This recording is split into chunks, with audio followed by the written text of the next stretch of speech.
All right, you guys ready to fire it up? Should we get started? Let's start a minute early and give people some little extra treat today. So, all right, we're gonna do this. Are we live? Is it time? Are we there yet? We're there. All right, we're there. Hey, trick or treat! Happy Halloween, everybody! What's going on? Welcome to Caliber Corner, episode number 160. And today we're going to talk about those pre-election panic purchase mistakes that people may or may not be making right now. Just talk about a few different areas out there that people are spending their money. I've gone to Walmart and Costco a couple times in the last week, and people are just filling their shopping carts. Again, no more cleaning supplies. TP's running out. Paper towels are running out.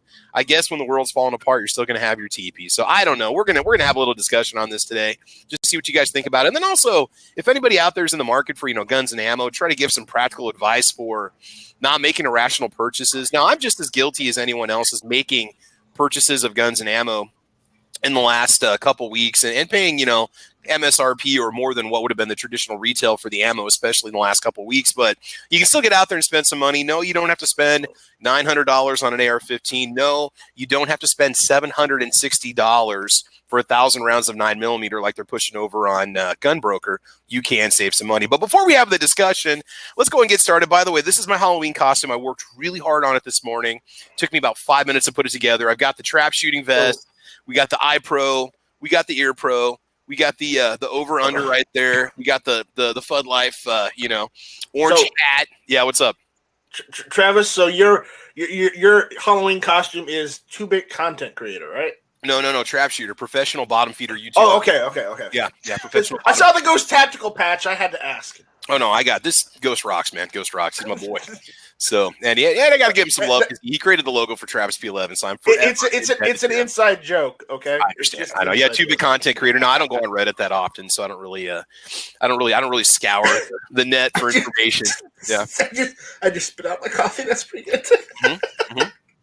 All right, so let's go ahead and let the panel introduce themselves. Single shot. We're going to start off with you. How are things going today, man? How's it going? Are you doing all right? Yeah, we're doing all right so far. I just got onto the I-90 here in Massachusetts, headed eastbound, and got a lot of snow up in Connecticut and Massachusetts there last night. It's awesome. And I guess we got a little bit up home up in Quebec, Maine. But things are going pretty well. Got a nice day. It's about 27 degrees, so... It's balmy, man. That's about shorts and t-shirt weather here in Nebraska. I'll tell you what. That's good for us, man. All right, man. Cool. Do you have any cool content coming to your channel? Because I know you've got your YouTube channel out there. People need to check out. So what's going on? Oh, yeah. I was going to put some up there this last time home, but I had other obligations that had to be taken care of prior to that. But eventually I'm going to get some more content. And I've got quite a lot that I'm got on the to-do list, but just haven't had the time here lately. Yeah. Only good with the driving, so. Cool, man. Hey, all right, man. We appreciate you being here. Thanks for being here this morning, and hopefully stay with us the whole time. We'll have a good discussion, so there we go. All right, and up next, the hardest working man in YouTube, we've got Squib. Squib, what's going on, brother? How's it going, man? Hey, good morning. All right, I can always tell your energy level by your introduction, and you haven't had your coffee yet, have you? You're working on your coffee right now, aren't you? It's brewing. It's brewing. I can smell it. You got that Speedway going in the background. What are you doing this morning? No, I'm running Sheets coffee this morning. Mm-hmm. All right, so guys, make sure you check out the Squiblo channel. He's got lots of good content. Like, you never know what's going to be on his channel, man. He's got it all covered for you. So great coffee reviews, by the way, and some mixed drinks too, which is pretty cool. Awesome. All right. And then over here we got Defense Dad. Defense Dad, what's new in your world, man? Stuff and things. Well, that's good. Well, I appreciate you being here this morning. What time did you wake up? 7:20. Dang, that's early, man. That's early. I know. We're in the same time zone. Actually, we're about a mile away from each other. But all right. So again, give us a little tease here. What's coming up on the channel? What do you got lined up next? Your budget versus beauty series is awesome. Anything fun coming up? I'm going to keep working on that. I got to do something. I got about 5 videos I'm going to do with that, just with different guns. Cool. And kiddo doesn't have school Monday or Tuesday, so we're going to go do some shooting and some filming. Right on, man. Right. Is our pistol range going to be open on Monday or not? Monday and Tuesday? Do they have it open, or is it still under construction, or what's the official rule for They're it? still waiting on the city to approve the permits, as last I knew. So it's not taped off. We can still use it? From day to day, sometimes they do some maintenance and they pull stuff, but Okay. It's been open. Good deal. Yeah, I got a couple pistols we need to break in. So I do have the family does have some land that I can shoot on. So you might see me shooting in a slightly different location than the usual range. That's just because of range construction. But yeah, sounds good, man. Sounds good. All right. Well, thanks for being here. Appreciate it. Yeah. Real quick, I do have an update for everybody. Taurus completely replaced my G3C instead of fixing it. So I do have that now. So in case you don't know what he's talking about, I broke his gun at the range. I ejected the magazine. Oh, there's AWAG. Call of Duty himself over there. I ejected the magazine, and the magazine release button popped out, and it was not able to be repaired. So Taurus did replace the entire pistol, man. All in all, how much time are we talking from the day you mailed it off to the day you found out that it was in the gun store ready for you to pick up? It was about a little over a month and a half. I got to go back. I'm going to do a video about it because actually I was pretty impressed with the service I got for them compared to what a lot of people say. I have a lot of people make comments on my Taurus videos, and a lot of people I think that give me the thumbs downs have had negative customer experience with them. But I mean, I know that they've moved to a new factory, or they are moving to a new factory, and they've claimed that they're going to come out and try to work on addressing customer service concerns and things like that. And people need to remember that they sell a crap ton of guns, a ton of firearms, and so you're not going to just get that immediate gratification of getting it fixed in a week and getting it back. I mean, most of my experiences has been 2 to 3 weeks to get anything back for firearms from repair. So yeah, no, that's good to hear though, because I'll hear horror stories 3 to 4 months, or some people just they're unhappy when they get them back. So yeah, I look forward to the video, man. That's going to be cool. It's going to be very good. All right. And then also joining us, it's been a while, and I understand Night Strike. I am not able to make it to your shows as much as I used to, but Night Strike's with us this morning. Night Strike, what is going on? Oh, just, popping in to hang out for a little while before me and AY go in the backyard and start a shooting extravaganza. Nice. Sounds good. Yeah. Breaking in the M1 today. There you go. I finally got a working camera that takes great videos.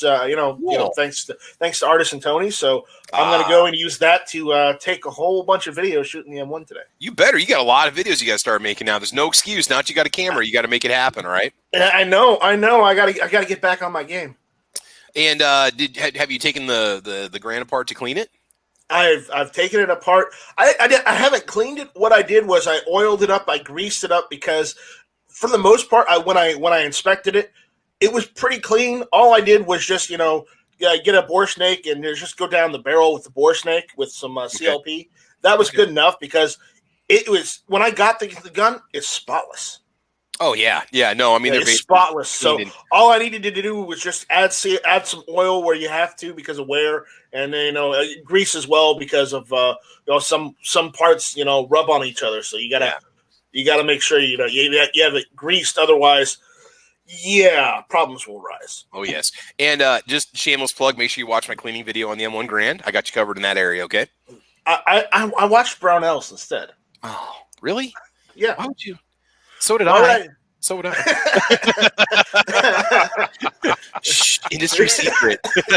Industry secret. Beg, borrow, and steal. Yeah, there you go. So, all right. I can't wait to shoot it. I've got a bunch of surplus ammo that I got, and I've got the adjustable gas plug, so I can use literally any ammo with it. Nice. That is awesome. The adjustable gas plug, did that come standard with it? No, that was about $39 that I got from Schuster. Cool. Sounds good. Yeah, because I know like the American Eagle Grand ammo could be a little bit expensive. They make a Grand specific load if you can't find surplus ammo. It was out of stock when I bought the Grand. Oh, it's hard to find anyway when it is in stock. You might find a facing in a couple boxes in any given store. I just got lucky and scored some at Cabela's one time a couple years ago. When I got the M1, I went looking for M1 specific ammo, and guess what? All the PPU, everything was out of stock online. I went through millions of ammo search engines because there's more than a couple out there. If you type in ammo search engine in Google, there's tons of them. Okay. Yeah. Oh yeah. And I couldn't find any ammo, so I went looking for like surplus ammo, and I found tons of surplus at a decent price. It wasn't a great price, but it was better than the prices we're seeing now. Given the situation, yeah. It's right now our whole situation is, there's a supply and there's a demand, and unfortunately supply can't meet up with the demand, so you have higher prices. There you go. Awesome. I'm glad you got some. Yeah, make sure you check the like the gun shows and stuff too. You might be able to find some pretty good deals on it. Oh. Well, I don't know, maybe the surplus ammo, but not a lot of your modern production ammo. I would if all of South Carolina's gun shows weren't canceled because of the COVID. Yeah. Not for us in Nebraska. They're just having social distancing rules, mask up if you want to, and try to maintain distance. That's all they say for us here. So yeah. I can go down to PSA still and go to other gun stores too. It's just they canceled all the gun shows because of precautions. So gotcha. Yeah. And also joining us, we got AWAG. He's sporting his Grand Thumb costume. That's the Call of Duty Modern Warfare AWAG 1000 skin. You still got there. You go. That's professional LARPer to you, Mister. Man. Professional LARPer. You ready for airsoft, huh? You ready for airsoft? Totally. I got the mag carrier. I got my Cry Precisions. There you go. You got the 511 underwear on. I don't want to see that. Yeah. There you go. Look at that. Bravo Six going dog on the background. Look at this guy. I thought my Halloween costume was great. That is freaking spectacular. So I forgot my night vision goggles so I could go as a Splinter Cell. Yeah, there you go. Get your special. I even got the little contact going too. Do you have a G-Shock though? You gotta have a G-Shock Mudman on. I do. G-Shock. Hold on. Oh, go get your G-Shock. I was just joking. All right, so real quick, guys. Today's episode of Caliber Corner is brought to us by SS Pond, located in Lexington, Nebraska. Make sure you guys take the Lexington exit. SS Pond is just off to the right. Stop in there. Say hello to Stan. Stan's been a long time supporter of the channel, and SS Pond will take care of your firearms needs. Whew, lots of stuff going on. I wish I had a friend like Stan that I could clean his guns and play with his guns. Have you ever contacted him? No, I don't have a Stan in my area. You never know. But all right, so let's have a little discussion here. Couple quick things, just a couple news updates. First of all, and we don't have to have a discussion on it because I want to focus on the topic of the panic buying. But SHOT Show 2021's been called off, if I'm not mistaken, from what I've been hearing. So a lot of people are saying, "Oh, what's going to happen? What's going to happen?" Well, you're just going to see all those new guns and ammo and gear show up on YouTube in the hands of reviewers. I mean, it's not going to be a big deal. I mean, really, we get these things shown off. And the funny part is a lot of the times what you see shown off at SHOT Show is already online. You already know what's going to be announced. There's publications that show you what's going to be featured. There's a couple websites that show new guns for 2021. So, I mean, it's a big deal. It is absolutely a wonderful event, but it's not the end of the world. Yes, I wish we could have it. Yes, I wish we could learn about all these cool products, but we're still going to find out about these things. They're still going to push through traditional media and online. You're going to see a lot of what's coming out. Now, the smaller companies might have a harder time getting their products out there, those little startups and stuff like that. But I really do think that we're still not going to see a lack of new firearms and equipment coming out in 2021. I think we will. I don't think there's going to be a whole lot of new stuff coming out because, and I understand, you've got to keep making new stuff. I mean, we do it here in the auto industry. We're always, testing and designing and coming up with something we're going to put out 4 years from now and stuff like that. But still, this year, they couldn't keep up with demand. Next year, they could have the crap that they made 20 years ago and people would buy it up. Yeah. Well, what I've noticed, the major trend a lot of the times is just new colors being offered, some new add-on options, some new grips, some new slight variations of the same old formula. Nothing real revolutionary and new, but you might have some new format firearms coming out. You might have some new things that, a couple companies show off, like say maybe PSA shows off their new this or that. Taurus might show off a new handgun or something. I mean, they might, but if they're filling back orders, why set up a new production line? Yeah. Even for an option changing the color, you've got to change out certain things when you're making it. If you're still filling back orders, like if we were dealing with a model year change and they were filling back orders on that, I don't know if they would extend production. True. Because I've seen them delay. I've seen them delay a body style change by a year. I've seen them extend production 6 months, stuff like that. Other times they've just. I really don't know what they've done with overruns because it doesn't happen too often in our industry. But I'm just wondering how the manufacturers are really going to deal with this, because if they've got to set up tooling or put in something new or they, they've got to run so many tests on it before they can actually get it into production. That's going to slow down the supply chain even more.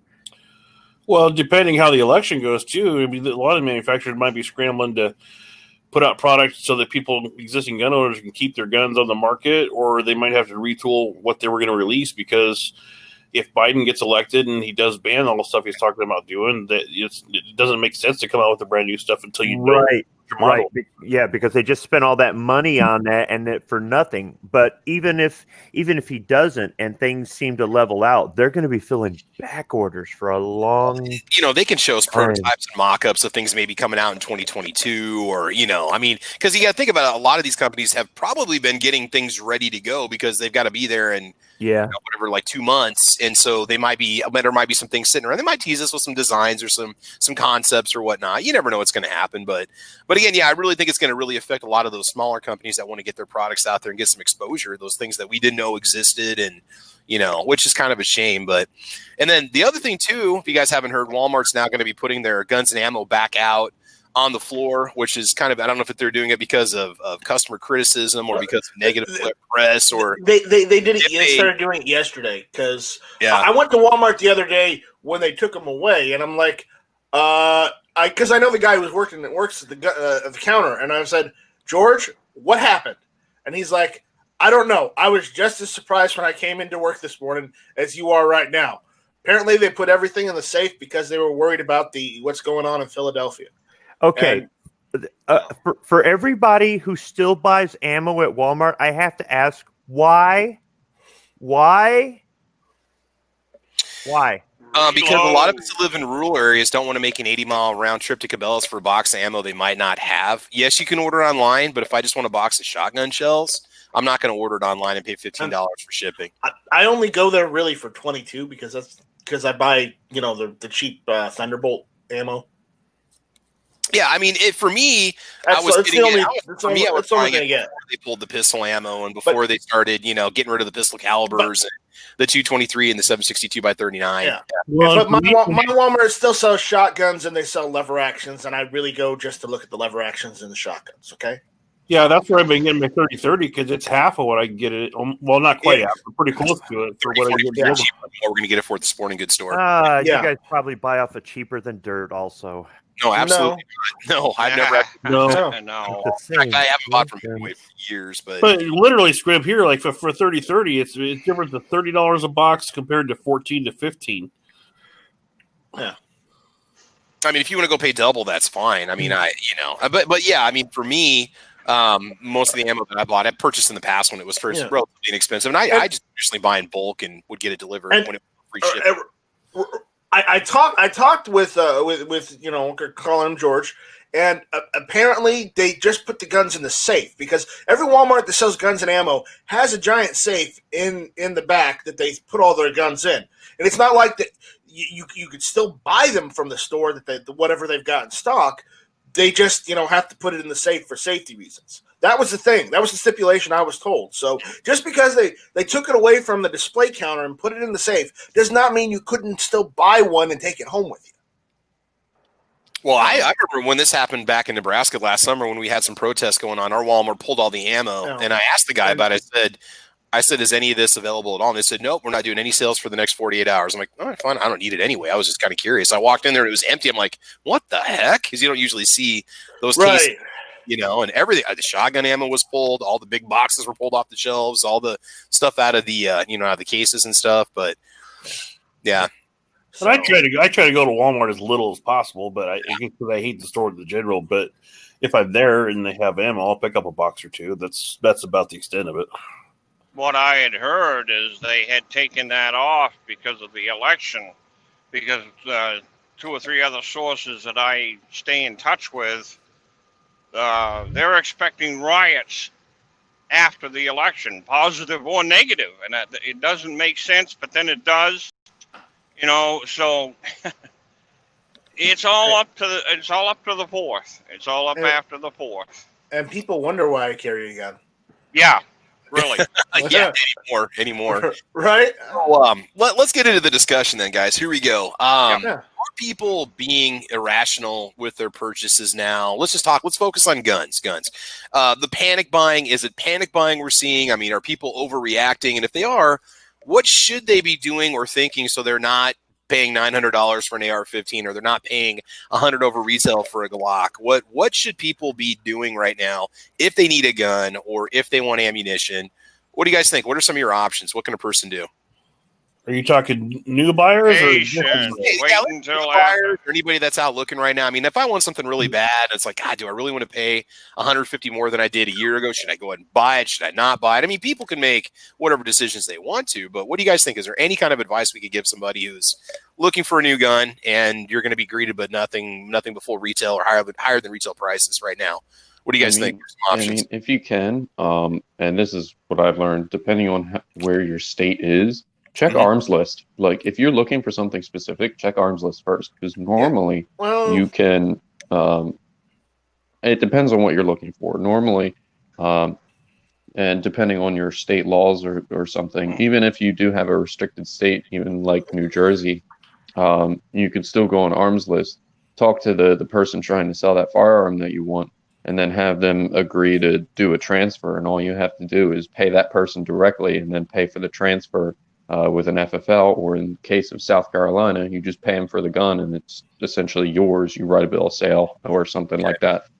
Definitely look around a little before you decide to go to the big box store. Obviously, visit the mom and pop gun store. Maybe try to negotiate on price. Maybe you can negotiate a better cash price on the firearm. You never know. They might be willing to budge a little bit on the price just to make the sale. Even our big box stores will take competitors, will match competitor prices if the competitor has it in stock and it's not an auction.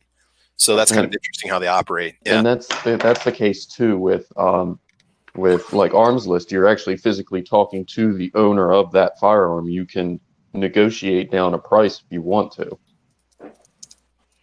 Yeah. Other options you might have is, go to the gun shows, take cash, negotiate on prices there, because cash is king many times. Something you can do. By the way, Foos is joining us this morning. Foos just joined in. Foos, you want to give us a little intro and say hello to the audience out there today? Hello, audience out there today. All right. So what are you up to these days, man? Not much. Sounds good. What's Foos? What's your take on what's that? Going to start training for 2021 tomorrow. Oh yeah. So what is your take on all this panic buying going on and the empty gun shelves and people just paying any prices for stuff? What do you think? My thought is, what you have is what you have. If you already have a firearm, don't go out and buy another one, because you have either one or two things.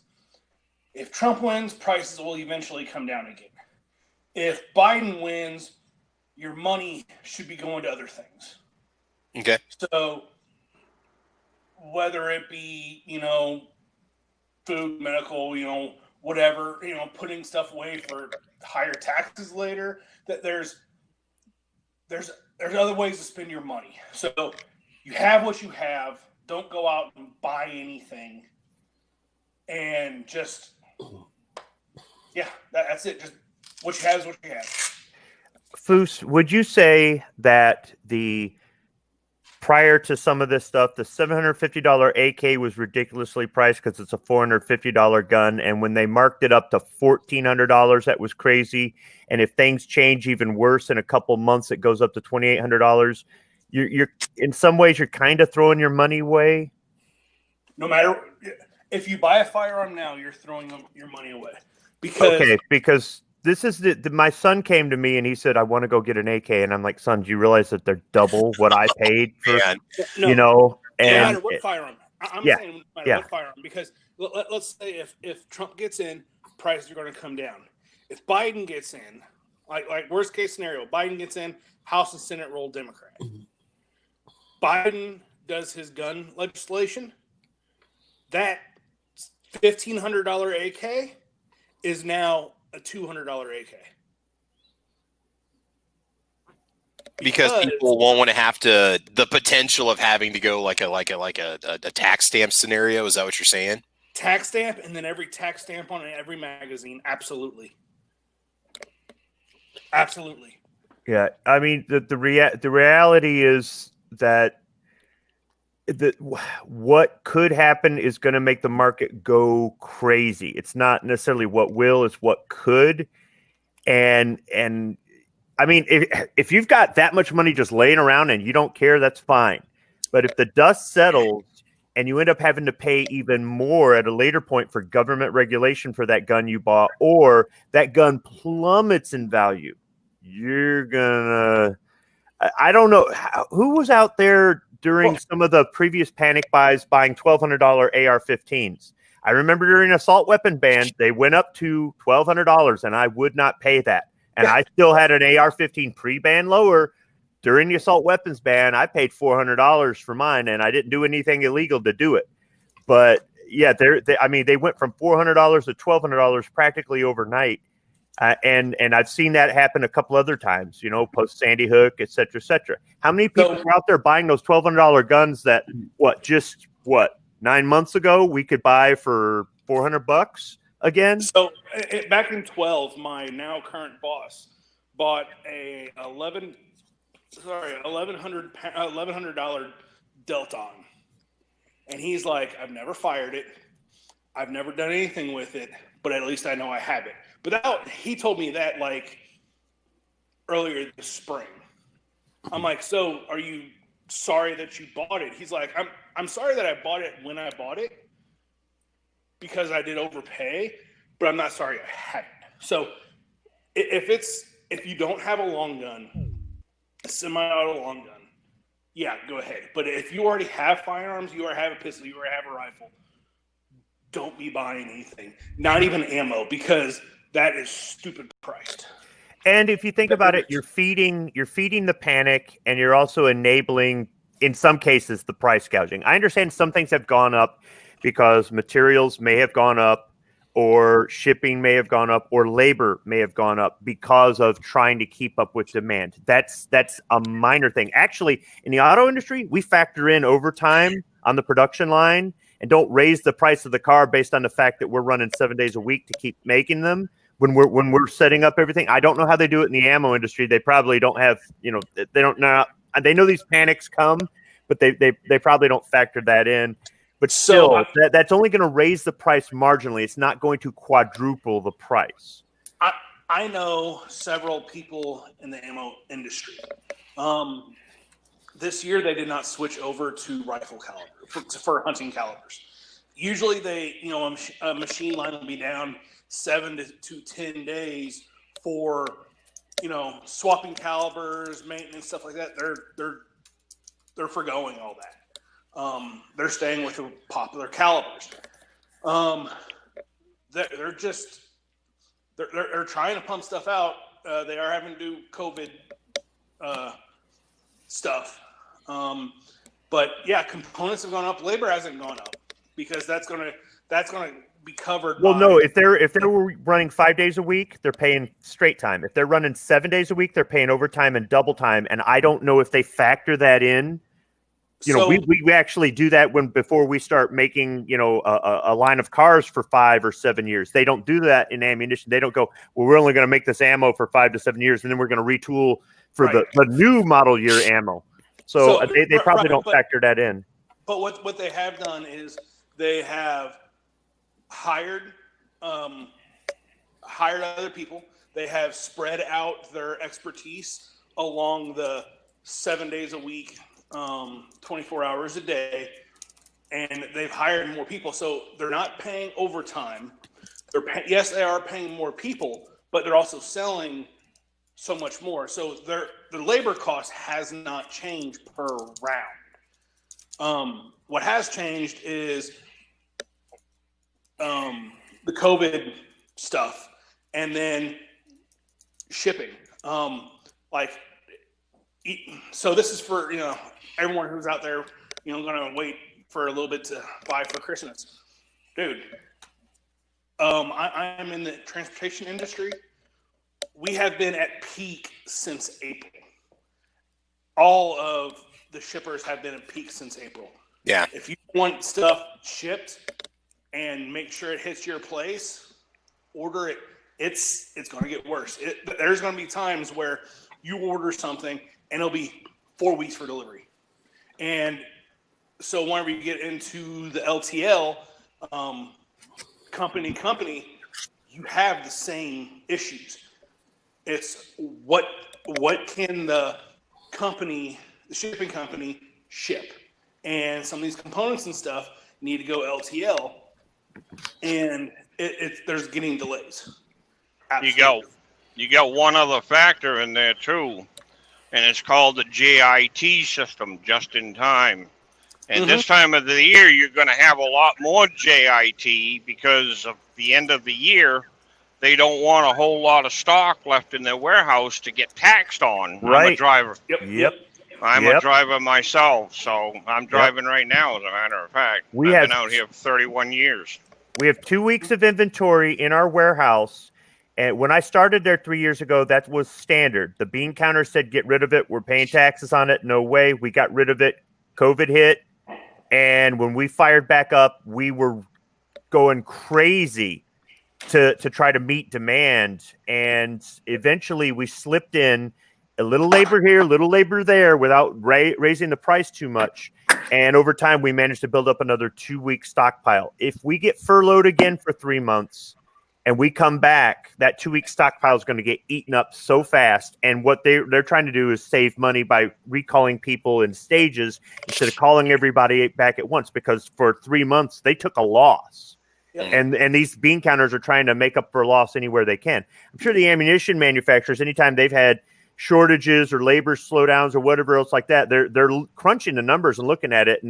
And how are you going to make up the loss when shutting down your factory causes you to lose money, but yet running the crap out of it costs you money too? But in the end, the retailer or the consumer is the one who gets screwed, because they go, whether they're going to the ammo store and the shelves are bare, or they're going to the car dealer and the lot's empty.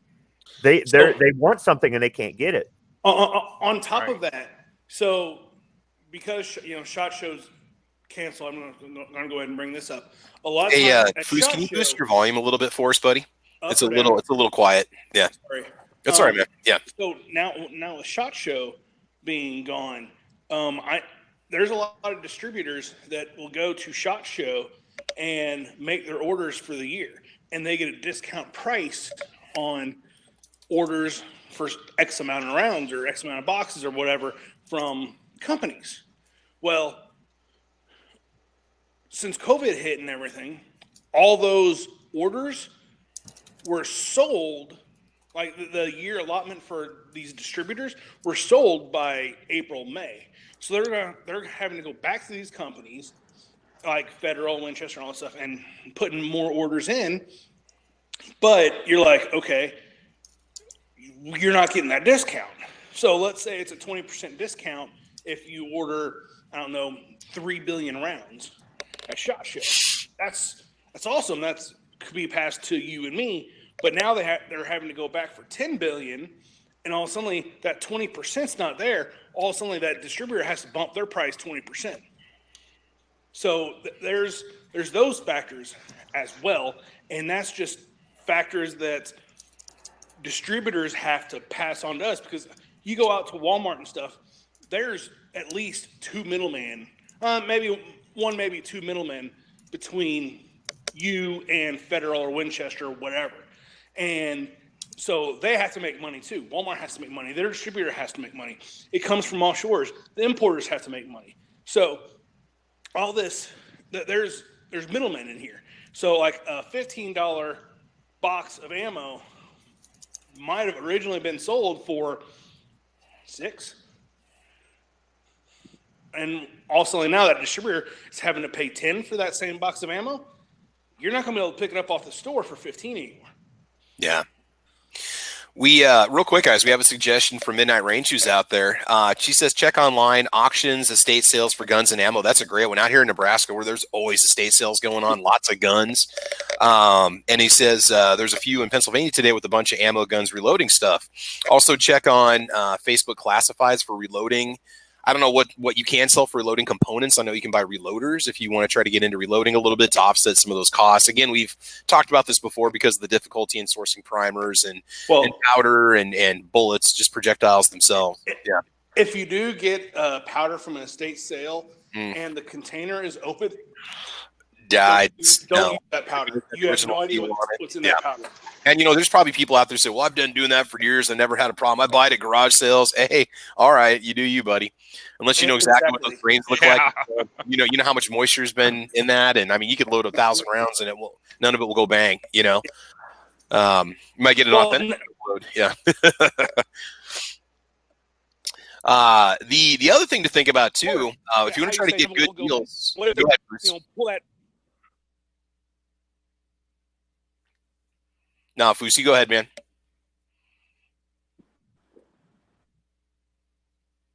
See, Foos and Single Shot, you guys have low reception signals popping up on my end, so we'll try to get you guys back on. We can get you talking here. Can you guys all hear me? Defense Tech, can you hear me okay? Squid, Nice Strike, you guys are good? Yeah. Okay, I didn't know if that was just me or not. I've got a pretty strong signal here. So something else I wanted to mention, just get this out here. If you're trying to look at, offsetting the cost of firearms, I've recently upgraded, in my opinion, my daily carry. I took my Ruger EC9S and traded it in at a local sporting goods store on a Canic SC Elite subcompact, and they went at $399 for the Elite SC, which was still below retail price, and I got 75% of the use value on the gun. So I actually only paid like $25 or $40 less than I paid for it new, because I bought the EC9S when it came out brand new, so I got a really good price on it. And so gun stores are paying quite a bit now for used firearms because those cases are empty too. And if they can get something in that they can make $50 or $75 on and make almost as much as they would off a new gun, there's a lot of great deals on trades right now. Defense Dad, you too? You want to comment on that? Yeah, I had a really good luck when I traded in my SR9 for my VP9. I had a couple things actually, which we were talking about what people could do to save money on buying guns. So I do agree with Foos. If you already have guns, unless there's something you really, really want, probably hang out a bit. But I guess if you've had your head in the sand for the last year and don't realize what's going on, you finally decide it's time to get your first firearm right now, which more power to you. Look at something that's designed to hold 10 shots your last right now until you know what legislation is going to pass. Well, so if you are a non-firearm owner or non-rifle owner and you buy it, no matter how much you pay for it, it's worth it. So let's say you do buy that $1,200 AK if that's your only semi-auto. Guess what? It's worth it in the long run. Because I'm agreeing with you on that, but what I'm saying is, since we don't know for sure who's going to win, if Biden, I wouldn't probably buy something that there's a, say, 50-50 chance it's going to be illegal and banned. They're going to take it from you and give you pennies on the dollar. Right now, I would look for something right now that meets the guidelines. It's not designed to hold more than 10 rounds, which I hate saying that. I really hate saying that. So basically a revolver or anything that has an internal magazine. Because unfortunately, yeah. Think about it. Have you done the math in your own safe? If this stuff goes through, what's going to cost? I don't want to. Oh yeah, my credit card couldn't even handle it. So I did a very conservative magazine count, just like ballparking. I ballparked everything way low.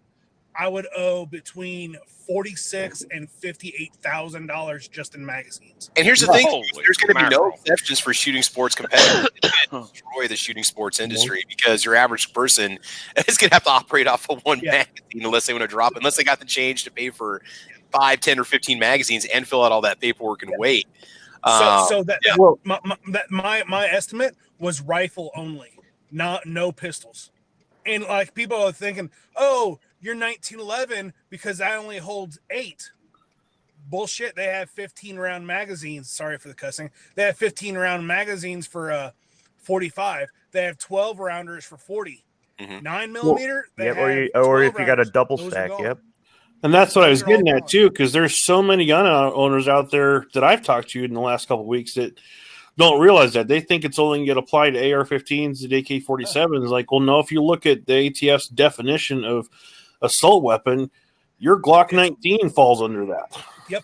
It is any magazine fed firearm, because someone out there, like your Makarov, your single stack Makarov, someone out there, I guarantee, has welded extensions on there and just for funsies, and put different spring and had longer mags. And then what would happen is we'd have a list out there. There'd be a list published, like a California gun registry of guns you can federally own and not pay a tax stamp on. You know, we're going to mess up and not have guns on there. It's only going to have like a 1022 and a Marlin Model 60 on the list. That's it. Where did you 1022 though? Really? Because there are magazines out there that hold more than 10 rounds. Yeah, that's true. It'll just be the Marlin Model 60. I was looking real quick. I have 3 guns in my collection that I thought would be safe. My Ruger Mark 1, my daughter's 1022, but I'm not sure on that one. Nope. And my shotgun, and that's it. Hey, you're 1022. You had your hand up for a while there on the channel podcast. What do you want to say, Wag? No, what I was going to say is I'm glad that somebody actually did the cost analysis of their own inventory. I can't tell you how many times I go to work. People are saying, "Oh, that $200 tax on a magazine, that's going to be absurd." I'm not paying $200 for a PMag. It's like, look at your own stocks. It's I did a cost breakdown of everything firearm that I own, and under those laws, like Foos said, my calculations came to like almost $26,000. Yeah. But every time you want to take a magazine out of state, like I live in Kansas City now, I go shoot in Kansas quite a bit. If I want to do that, I have to get a letter from the ATF saying I could take what magazine I want to take. And the thing is, under ATF, magazines are going to have to be serialized. So if, let's say I go over there and I take the wrong magazine, holy crap. How are you going to engrave a PMag? Federal offense?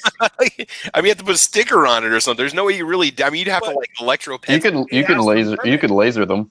Yep. Oh, okay, I was like, you think the polymer would melt?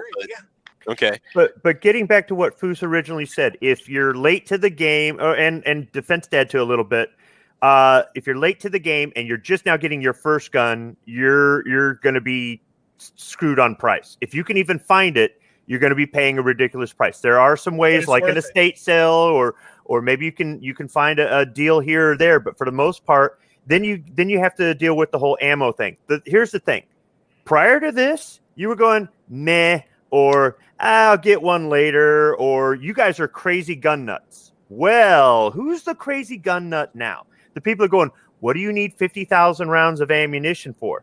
Well, you're out there paying $40 or more a box for ammo. I'm not. Or, just why do you have 7 AR-15s? Well, let's see. I got no, yeah. You could be like, well, the reason I have 7 AR-15s is because I lost my job last week, and I'm selling this one today to cover rent. Yeah, no kidding, and you can. The mortgage you can. One. you are the next 7 months. so that's another thing. Other people have said this: firearms are a bank account you could play with. Whenever stuff is needed, you may not be able to get to that bank account, or that bank account won't get you enough of a percentage increase for bad times. Right now, that $500 AR that we bought a year and a half ago is now worth $1,000. Go out to a bank or a stock, they'll give you 100% return in a year. Ain't going to happen. No, I agree. Another thing to consider now, so you guys are talking about these outrageous prices. I mean, Defense Dad and I, we've got a local sporting goods store, and I'm just saying, even like SS Pawn, I don't ever see prices higher than MSRP. So, I mean, are you guys just the local gun stores? You're seeing G19s going for $750, or what are you guys talking about when you say these local guns sold out? Because we're in different geographical areas. So I've seen some stuff marked up at the stores, and for some people it might be unreasonable. For other people, they might be going, "Wow, that's better than my area." For example, 20 rounds of 5.56 ball ammo, $13-14 a box. And that's still that's high. That's almost $1 a round, but that's better than some other places. I've seen 9mm online. I haven't seen it locally. I mean, I've seen tracers locally, but they're the normal price. But ball ammo 9mm online for $40 a box. I've seen 1,000 rounds. I just checked this morning on Gunbroker, $760 for 1,000 rounds of 9mm ball ammo, and that's Max Tech or Max Brass or whatever it's called. Oh, jeez. When Outcast and I were at the Freedom Festival there in Greeley, Pennsylvania, they had 1,000 rounds of 5.56 ball ammo for $600. They had cases of it, pallets. They had pallets of cases of ammo right there, doesn't it? But I mean, and it was limit 2, and it's like limit 2. I mean, $600, right? And on Midway recently, they had a 1,200 round box of ammo, 5.56 ball ammo for $700. Shit. And here's the thing: if you have no ammo at all, and this you're gonna feed your gun. I mean, first off, why didn't you have any ammo up to now? But okay, to some extent, I get it.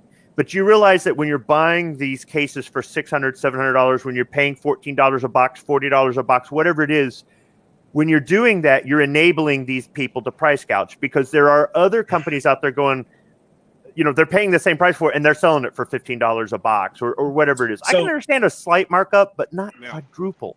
Well, and Travis, we do have that going on here. That. If you think you need ammo to get better, you're wrong. Dry fire. If you don't know what dry fire is, look it up on the internet. There's literally books and books and books and books about or an at-home training kit too. We had an episode on that where we talked about the different laser training systems. So yesterday I ordered a Cool Fire trainer, and I did that because I'm not going to be doing a whole bunch of shooting this year. So, it's not going to happen. And again, I'm not saying, hey, in this America, remember, guys, this is America. You can sell ammo for whatever you want. You can choose to buy it. You can choose to not buy it. Because I know I'll get criticized by people saying, well, it's a free market economy. And if they want to sell for $40 a box and people want to pay that price, they can. I'm just saying that this is a sign the end times are near. 1,000 rounds of Winchester white box for $1,120. It is. You're right. No. We are a capitalist society. And if they want to, that's fine. I'm just saying this. What we're trying to do here today is just show people that you can. If you look around a little bit, you don't have to pay these prices, and if you have to, well, then that's just your SOL. But yeah. I mean, you are right. We are a capitalist society. Buy low, sell high. That's how you make money. Blah blah blah. That's true. You are absolutely right. I'm not. And if you want to sell your $15 a box ammo for $40, that's your choice. And if you want to buy it, that's your choice. But if you buy it, you just enable them to mark it up to $55. So, and then when they, all I'm saying is, think about, during World War II, they said, is this trip really necessary? They were trying to conserve fuel. They were trying to conserve capacity on trains, things like that. And they were more or less saying, save this for the soldiers, save this for the war effort. Okay. So the thing is, do you really need this ammo? Do you really need this gun? Or is this just a panic buy or to make you feel better? So exactly what he said. We are a capitalist society. If you could sell something for 50% markup, have fun. But if you don't have anyone that's going to buy at that 50% markup, you're not going to be able to sell it for that 50% markup. And there are those of us who will remember society, you. Absolutely. There are those of us who still refuse to do business with cheaper than dirt, because we remember and we aren't going to forget. So there are, certain websites that maybe I might have visited and I've seen. And what's funny is some of the websites I go to for gun parts are selling ammo now. And it's like they never sold ammo before, and they're selling it at the marked up prices. I'll still buy gun parts from them, but I'm not even entertaining the idea of buying ammo from them. But let's say Midway USA, and I haven't bought ammo from Midway USA in a while, but let's just say that, well, they might be selling ammo for $40, $55 a box for 9mm. I don't know. I gotta decide, do I want to give them my ammo business in the future or any business? I don't know. I don't know. Hey guys, I want to talk about this real quick. Because Kingpin's out there, and I do agree with him. He says that price gouging is not capitalism, but at what point? First of all, at what point do we consider it price gouging in terms of the prices that the consumers are being charged? Do we say, is there a line that we draw? And second, are we seeing these prices because these suppliers don't know if they can get more And so therefore they have to charge more in anticipation of not having a stock to keep the lights on and to keep their kids fed. Okay, so at what point do we consider it price gouging? Now I'm showing you the extreme end of the gun broker prices. Now we're also seeing $23 a box for a box of 50 rounds of 9mm. Do we consider that price gouging? Anything over MSRP maybe is price gouging? I don't know. You guys tell me. So hold on. So yes and no. So if it comes from, like, if the distributor or ammo manufacturer is raising their prices, I think that's capitalist society. If you and me went and doubled our price like that is price gouging. Whenever I talked about if you could sell for a 50% markup, go ahead and do so. I was still having manufacturers in mind. If it's you or me doing that, unless it's absolutely needed to start to live with your family, survive with your family, then yeah, I can see it is price gouging. But of course, someone doesn't have to buy it. If the manufacturer or the distributor marks up the price because their prices go up, or if there's greater demand than supply to some extent, sure, the price is going to go up. But okay, right, the day after 9/11 happened and gas was $2 a gallon. Some of our local stations went up to $5 a gallon the next day. Not all of them, some of them. Mm-hmm. That's price gouging. Yeah. Okay, because the supply was there. And not everybody went up and those gas stations were investigated and prosecuted for it under some sort of, consumer protection, blah, blah, blah, and for price gouging. So when you're selling a $9 box of 9mm ammo for $40 or $55 a box, that is price gouging. When you're selling it for $14, $18 a box, you might go, well, that's still double. It's still a price that we've seen in the past. $15 for a box of 9mm is not unusual. Last year I've seen 9mm for that price, so that's not unusual. When you're quadrupling it, that's price gouging. Yeah. And when you see the pallets of it sitting on the showroom floor and they're selling it for $30 for a box of 9, it's like, all right, okay, where's and they blatantly have. But then again, is it because that's the last pallet they know they're going to get for 12 months? They have no orders coming in, so that's what we got to make the decision as a consumer. Am I going to support that store or not? You just got to be responsible, So like, I don't know. I'm really torn on the issue because as a business owner, I can see where they're coming from because of supply and demand. But on the other end, you take advantage of your customers and people, and then they're gonna have those people that don't know any better because they might be new to the gun game, they might be new to firearms, and they have no idea. So yeah. But that's just it. Do you want to lose your customers? And of course, there's some people that still will say, "Nope, I'm buying everything from them from here on out," and that's a choice. That's a choice. I can compartmentalize it. Like I said, the people that I buy gun parts from who've never sold ammo before are now selling 9mm at crazy prices. I'm not going to pay those prices. I'll still buy parts from them. It's like going to Walmart and just buying milk or chicken, not supporting their sporting goods department. And there's ways that you can still, do what you do, but compartmentalize and, I guess, boycott or vote with your wallet or whatever. But some of these companies need to be told, we're not going to put up with this. And also, the longer we do this, the longer it is before prices do start to come down. And I know there's people out there who say, I don't care, I got mine. Well, yeah, but you could have got yours at normal price years ago. What were you doing? Well, that was back when you were sitting around calling all of us crazy gun owners. Yeah, for buying 1,000 rounds of 9mm delivered for $200 tax free. I'm sorry. Why do you go buy 60 rolls of toilet paper? You only got one butthole. I mean, seriously, why do you go buy 700 cans of ramen noodles? You can only eat one package at a time. So I'm just saying that's kind of a gross analogy, but it's kind of. And I've been because family. I've had friends before that have been like. I actually had an employee at work one time. He's like, who's the guy that the Unabomber? What was that guy's name? The guy that was off in the woods. Communist Manifesto guy, help me out here. Whatever. He's like, man, gee, Unabomber, you're stocking up on ammo. I was like, dude. And I go, well, first of all, I've got a gun channel. Second, it doesn't take much to burn. To Kaczynski, I goes, gee, Kaczynski. And I was like, yeah. And I said, and I'll go to the range and burn through 200 rounds in a couple hours.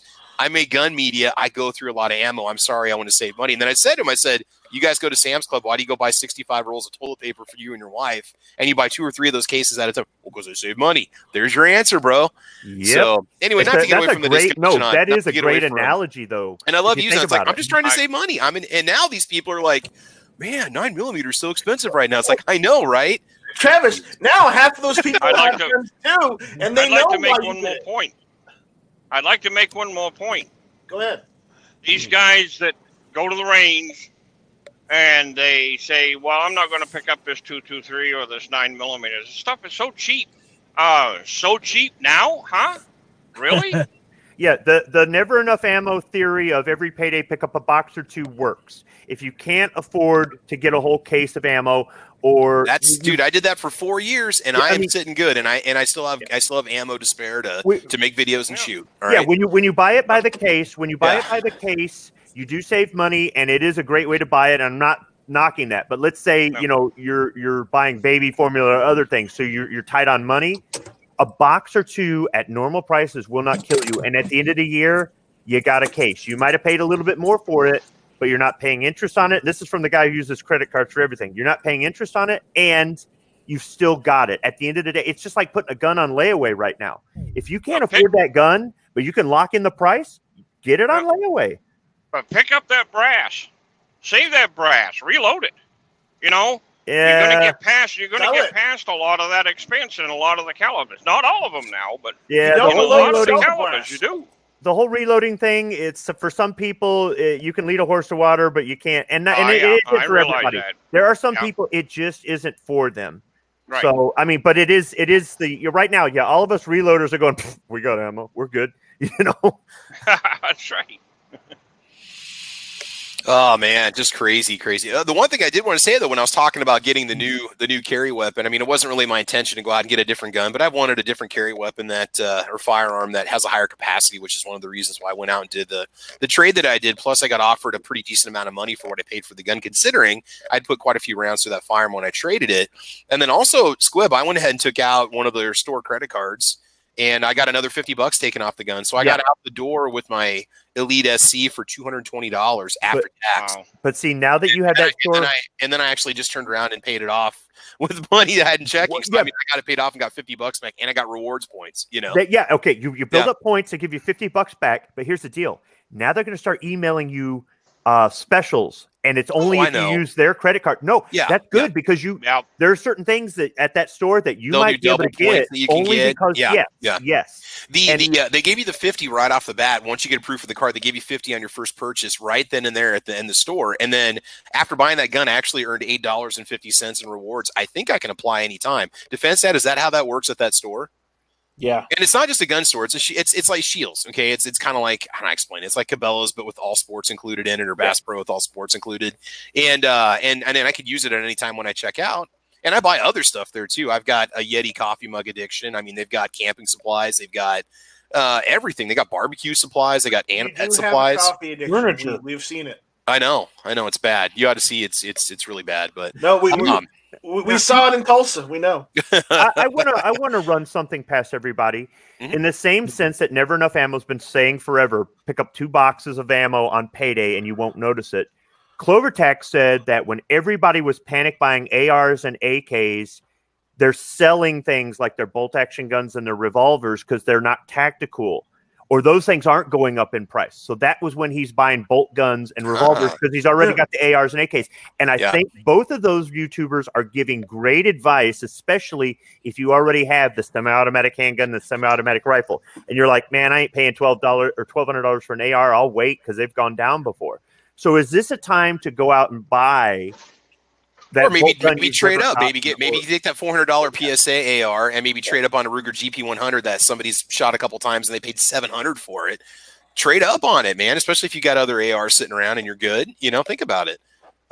You never know what kind of deals you're going to find. I belong to a lot of gun groups on MeWe, which is another social networking website. And there's all the gun groups that got booted off of Facebook went over to MeWe. And there's a lot of guys that want to just do trades. I mean, they're fairly comparable. I've done some trades before. I've traded a 1022 for a nice 243 bolt action rifle with the scope on it that was worth way more than my 1022 because somebody wanted a 1022, and I just had a basic polymer stock 1022 with nothing fancy about it. You could really get some good deals if you look. So trading is always a good option. Hitting the gun shows with cash in hand is always a good option. Again, trading in like I did to gun stores and maybe take advantage of any one of their store credit cards just to make a good purchase. And the way I did it, with my trade, and I felt like it was a good deal because it's a carry weapon. It's something I'm going to have on me as much as possible. I saw it as a good investment worth buying. Now, the other one I want to kind of switch over to now is parts kits, because I did pay $4.99 for a complete PSA upper with the bolt carrier group, M4 phosphate, not nitride, flip up, mag pull, MBUS iron sight, and a complete lower parts kit with mag pull furniture and the EPT trigger for $4.99. And I did that because I've got a receiver just sitting around that needs a parts kit, and I'm getting into 80% lowers. And I thought, well, I've got a lower right now that needs an upper, so I took care of that. I got a parts kit for another lower. What do you guys think about the parts kits and the uppers and stuff? Should we be waiting on those things? They are dropping off in price now, because I check the prices daily to see, is that AR still $559 or has it gone down to $499? And I'm seeing the price trend start to go down a little bit. What do you guys think about parts kits? I mean, are you seeing any fluctuations in your area? Parts kits, honestly, I think are a relatively good investment in the fact that, if you have those parts on hand and you have a rifle that's similar in fashion, like if you have a couple AR lowers, and you want to get like a 16-inch upper, and then you already have like an 18-inch upper, you could still buy that parts kit and have enough parts to service the 18-inch if you don't have the lower for it. Now that's your mileage may vary depending on what kind of parts kits you're getting. Like I'm sitting on a couple AK parts kits as of right now, because since I moved, I couldn't bring my 1,000-pound mill and 1,500-pound lathe with me, because I only have a half-ton truck. So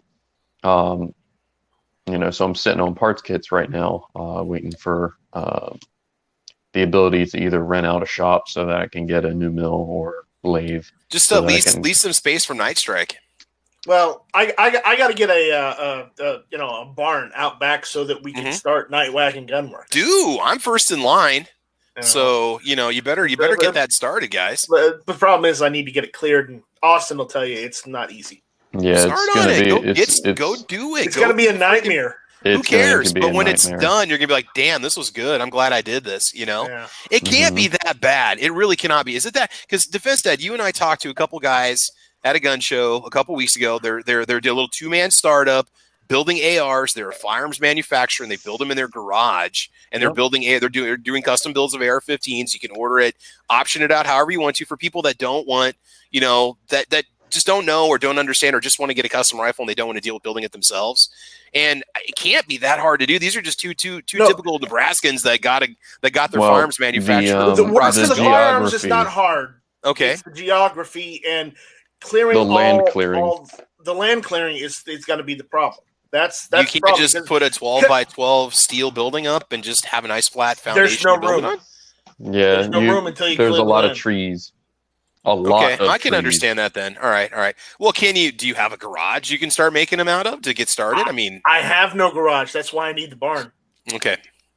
So enclose the rear patio and then just put it right there so you can just open your sliding door and you got the gun shop right there. And you can see the nice range out back. You can do test firing right inside, right out the back door. I have to go a little bit further than that.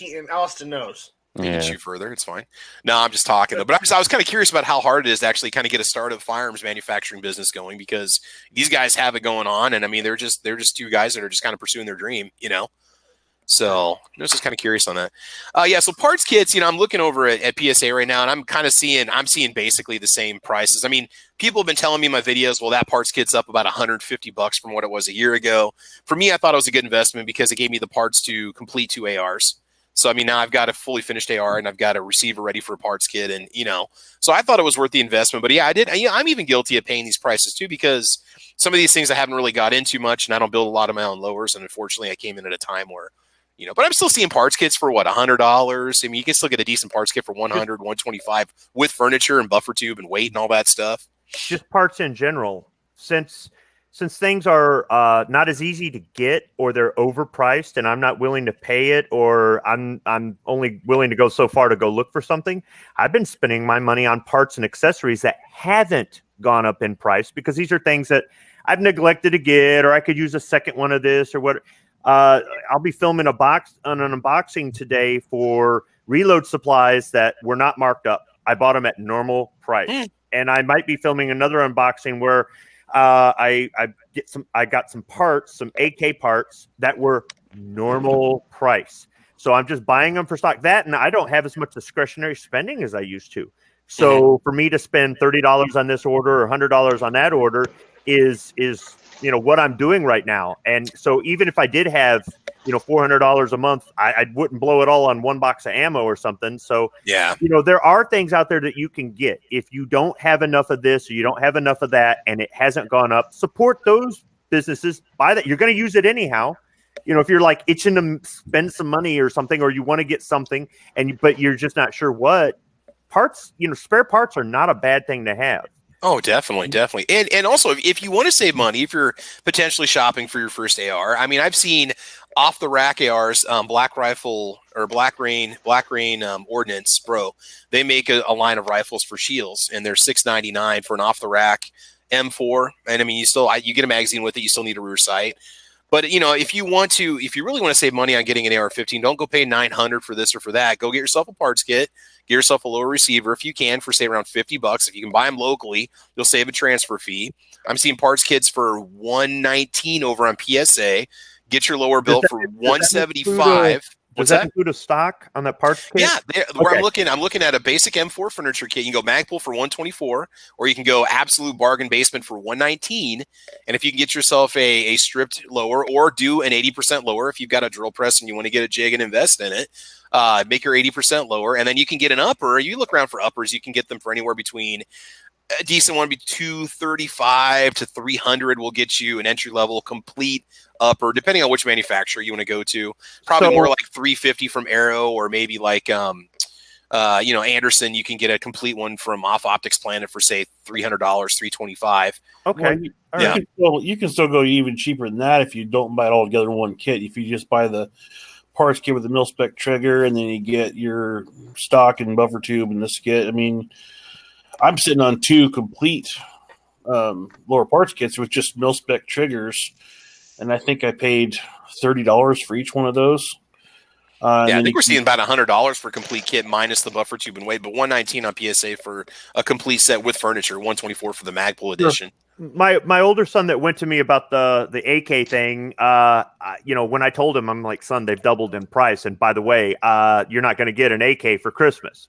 So I gave him the choice. I said I can get you a Carcano because they're at a good price right now, or I can get you something else. And he goes, well, can you get me new furniture for my AR? And I said, well, what do you want? He wants everything. So I bought everything, but I had to go to 4 different places to get it, if I wanted it matching. And I didn't get price gouge, and then I threw extra stuff on each order, from each place because I'm already paying shipping. So I bought some gifts for this is all Christmas stuff, right? So for Christmas, there's a box of AR parts that he's getting, and I got him a couple extras and spares, and I got some stuff for the wife and for my other son. I even got some for me, but I didn't pay too much. But then I went down to my local FFL, and everything that I bought, he had right there on the shelf, all together, and I'm like, I couldn't believe he had all the parts, and I'm like, dang, I could have just bought it all. I'm not bought all right here, not even space sale. I figured he'd be anyway online. So I figured he'd be cleaned out, and he wasn't price gouging anything. Everything was normal price. So, have you considered getting an SKS for your son just so he can get the 7.62 round and still kind of have the experience? I mean, you can still get some SKSs half the price of an AK, not less than half the price of an AK. I'll get him something else chambered in 7.62 before I get that piece of crap. Hey, how about the Ruger Ranch, man? That's a freaking awesome. Okay, I love that. I mean, it's a bit janky in the bolt area. It's not as precision honed as it could be, but it's a wonderful shooter. You can shoot all day for nothing. I would actually get a Yugo SKS strictly for the collecting purposes. I'm not saying I'd never shoot it, but I really don't like SKSs. I've had them. I got rid of all of them. I consider them junk. But the thing is, my Yugo M48, the rifle they went to after that, their service rifle was the SKS. They went from the M48 to the SKS before they went to, I think they went to the AK-74 after that. I think they skipped the 47 altogether. AWAG would know. The Yugos never used the 74. They went straight to the M70, and then they went to the what is it? They went to 5.56. They didn't go to 5.45. Okay, but the transition rifle after the M48 was the Yugo SKS, right? That is correct. Okay, and that would be the only reason I would buy one. It's because it would kind of complement my M48. And that might sound kind of dumb, but I'm into history and milsurps and stuff like that. I really don't care for. I know a lot of people love their SKSs; they will defend them. But I had 3 of them, and it was 3 too many. So I'll spend the money to get them a Mini 30, and I know that's crazy money, but I'll get them a Mini 30 before I buy them an SK. They had one for $5.99 at Shields. Squib, I was going to say. Used, but still, yeah. Okay. Squib, I have a Yugo M70A1 or B1, sorry, M70B1 built off of a military parts kits, and everything is correct on it, and it has the bayonet lug with matching bayonet.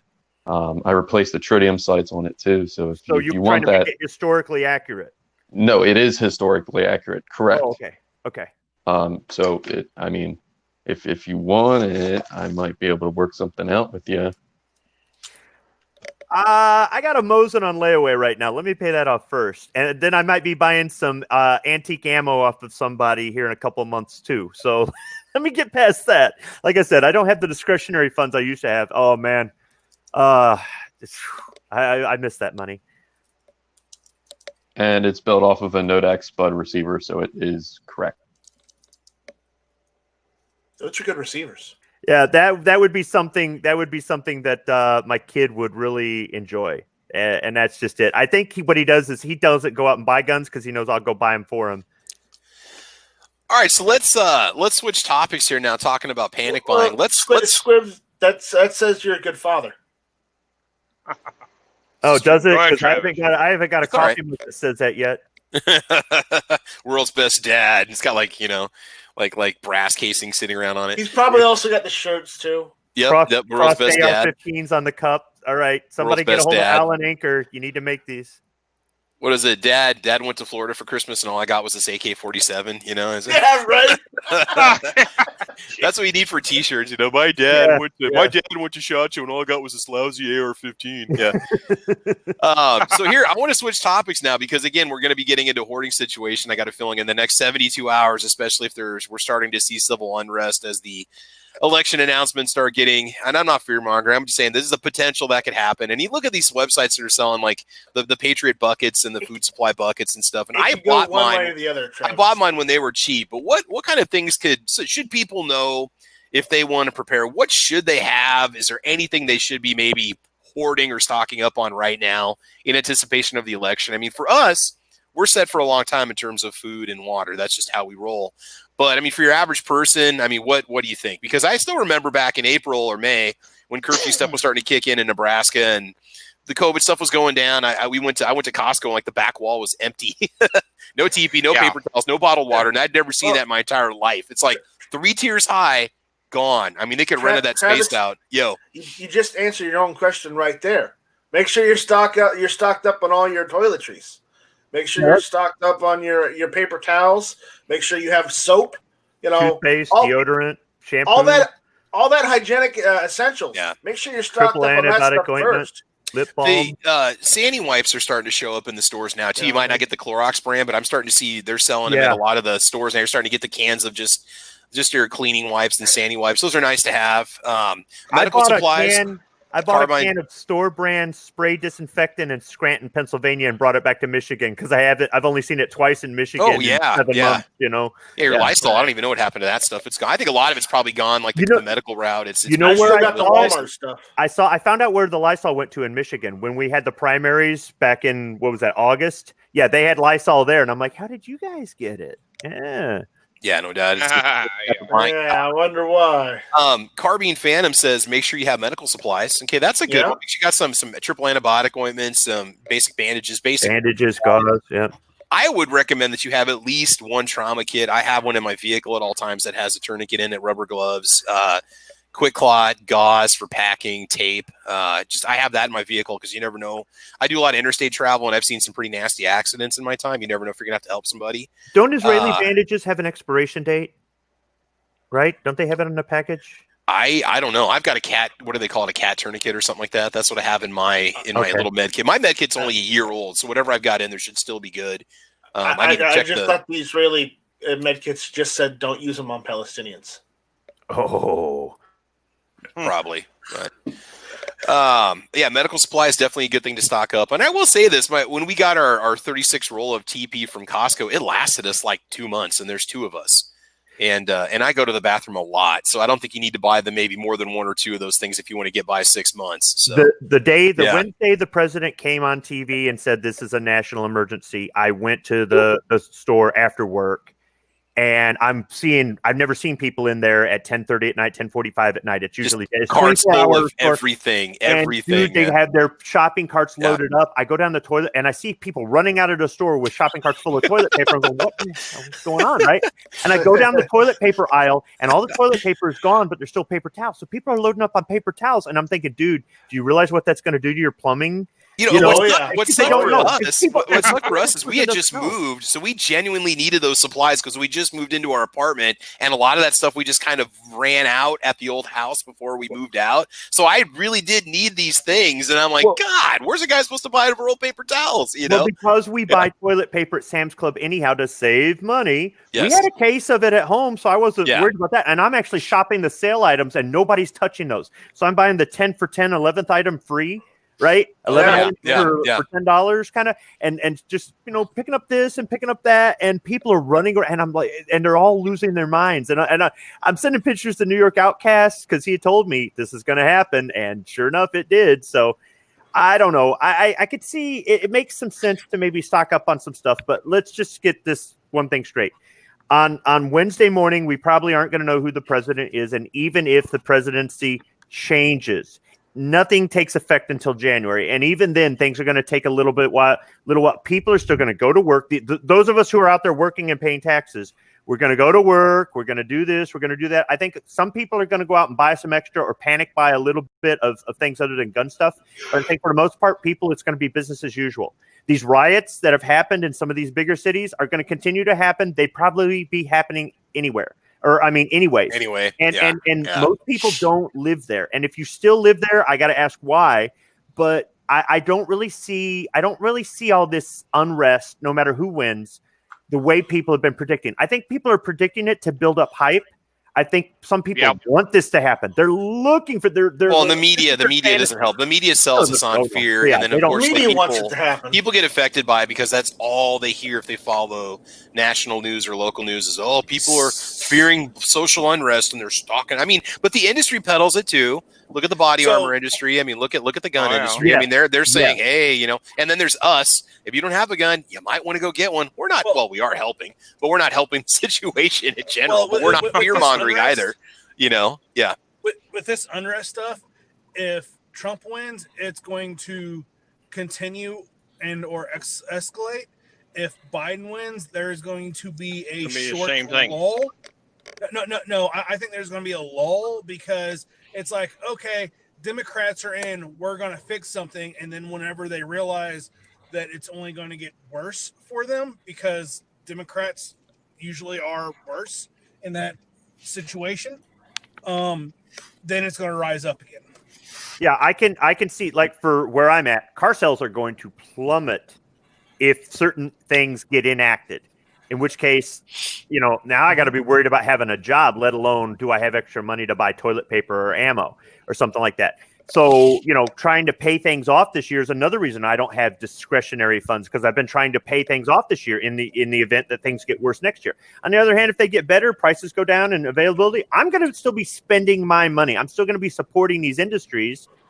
So, I mean, a lot of things can change, but I think some people are going to buy extra of. I just don't think it's going to be this mass exodus. And I think the stores have gotten a little bit better, not perfect, but they've gotten a little bit better at dealing with this too. So, quick question for you guys, kind of what he said about, paying stuff off. Do you think these uncertain times will show people, hey, I shouldn't borrow as much as what I have and actually pay stuff off, and thus meaning having to have less monthly payments? No, Americans never learn. Americans never learn. Look how many people don't even have enough money in their account to go through. Let me people go paycheck to paycheck, and I'm not talking like fixed income or Social Security crew. So many people that don't have health insurance because they don't budget for it, or They're in debt up to their ankles. They're taking out 10-year auto loans, $500 a month because they want that truck. And you can do those things if you want to. That's fine. But the vast majority of people, from what I see, is that they're just financially, they are going paycheck to paycheck, and they haven't learned. They got stuff they want it now, and they don't care. So they'll go put it on their credit card and not plan for paying it off. Yeah. The last generation that learned was the generation from the Great Depression. Those are my grandparents who taught my parents, who taught me, and I've tried to pass some of it on to my kids. But in today's day and age, it's hard to teach some of that. How do you survive off of ramen noodles and turning the heat I'm a down? teacher, and I want to criticize public schools. They don't teach enough financial management early enough in school. Those kids should get hit with that in middle school. They should get it their freshman year. This is how you manage your money. And also, the parents should be teaching them as well. They're not. And I'm going to be critical. It doesn't happen. I mean, some parents do, and that's wonderful. If you do, you're awesome parents. But I'm just saying, kids don't understand how credit cards operate. They don't know how to write a check. They don't know how to balance a ledger. They don't know how to think of just managing their money. And this is an e-commerce generation. And I mean, it's so easy just to apply for credit online and get that approval, or get approved for financing, or go buy your Carvana vehicle. Who cares if it's 20% interest, right?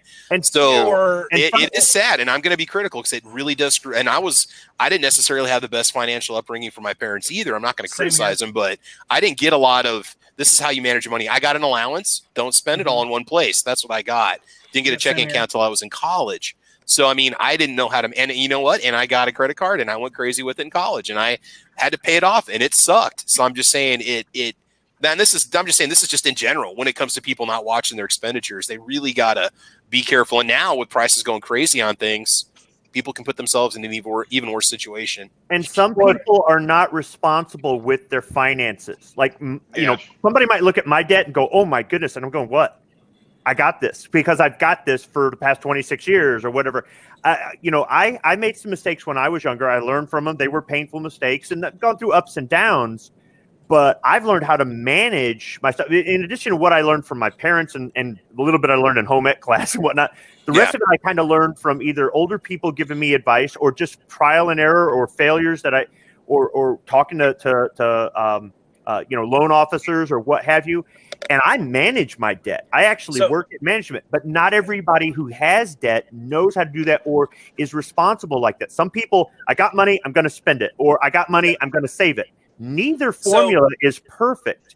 You've got to find what works for you, and you've also got to look at what some people have that minimum wage job, and they're never going to do anything other than that because they choose to. They'll blame everybody but themselves, but they choose to. If you want to get the job with benefits and paid vacation and do it, you've got to work a job that you probably aren't going to like. But that job allows you to pay off that debt or to manage that debt or to have just plain cash to do what you want or put money in savings. So there's a lot of choices out there. So I think some people, it's just about making bad choices, especially when they know better. Right. So being a younger, like I'm almost 40. Something I would tell younger adults is if you have a car and a house, that should be the only debt you have if you're younger. Like as I said, I'm almost 40. I'm 3 years away from paying off this truck.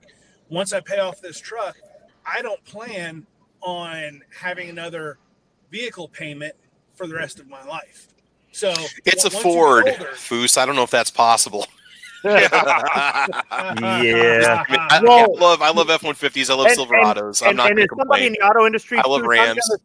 I'm going to say, as soon as you're done paying off that truck, go buy another new truck. I don't understand you people that buy. Let's keep Squib fed here. Let's keep people buy these used cars and don't buy new cars, and then you're like, oh, look at me, and then the damn thing's breaking down all the time. No, they don't. I drove my Cherokee for 13 years and put 120,000 miles on it, and then finally at 220 decided it needed a new radiator. I got a 100,000-mile warranty on my truck. Break whatever you want. I don't care. Yeah, well, we'll keep Foose in business. Hold on. 13 years for 130,000 miles. I have a 2017 and I'm almost at 60. Where the hell have you not I been was driving? 4 blocks from my job, so I didn't exactly have to drive very far. My truck's been sitting in the driveway all year. 10,000 miles a year on my vehicle when I'm 4 blocks from home is the sad part. So all those range trips, my family was a 350-mile round trip. Anytime you'd go, you'd rack up 600, 700, 800 miles a month, Well, so I lived 3 miles away from my work up until COVID. Then I walked to work. But you're a competitive shooter, so you got a lot of travel miles. You got. In my first month of owning this, I put 4,000 miles on it. Ooh, man. Because nice. I went down to the Gulf Coast twice for shooting. There's one thing you got to look on the other end of it too, though, as far as people with their finances, because some people have have decent paying jobs, but if they're the only income for the family, they might have a job where they say they make $4,000 a month before taxes, but they take home 52 cents of the dollar. $1,000 a month is rent.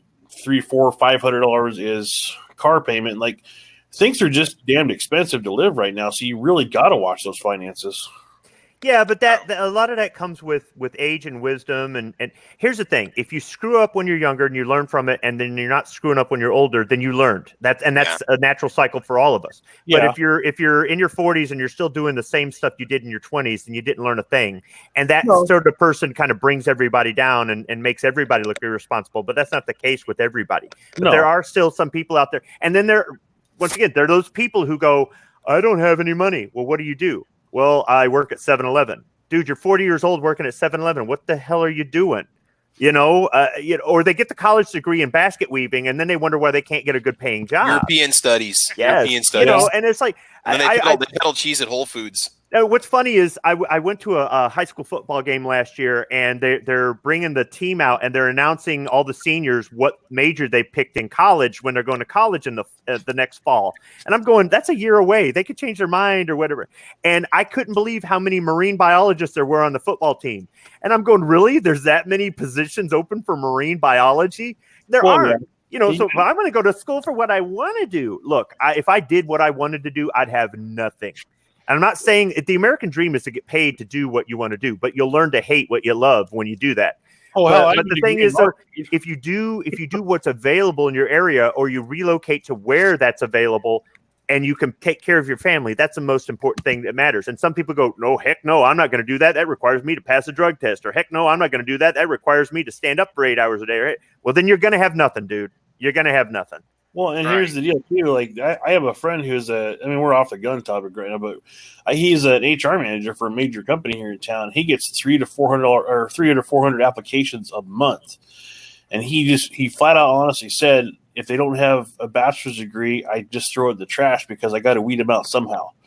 So even having that 4-year degree, whatever it is, that's about the equivalent of having a high school diploma when I was a kid. That just gets you in the door. So yeah, and I've watched companies turn away talent with experience because you got the Poindexter there doing the hiring who has no idea what the job entails, saying, "You don't have a degree, you're not in the in club, you're out." And they take a guy with 25 years experience as opposed to a kid with no experience, but they got that piece of paper. And I've seen people get hired just because they had an associate's or a bachelor's because they're in the club, and they're total idiots, and they run the budget into the ground or screw this up or cost the company money in fines or do whatever because they turn down. But that's just it. The hiring manager he doesn't know what this job is, or that he just reads the description. I've gone to so many of these interviews, and I'm going, "Do you really know what?"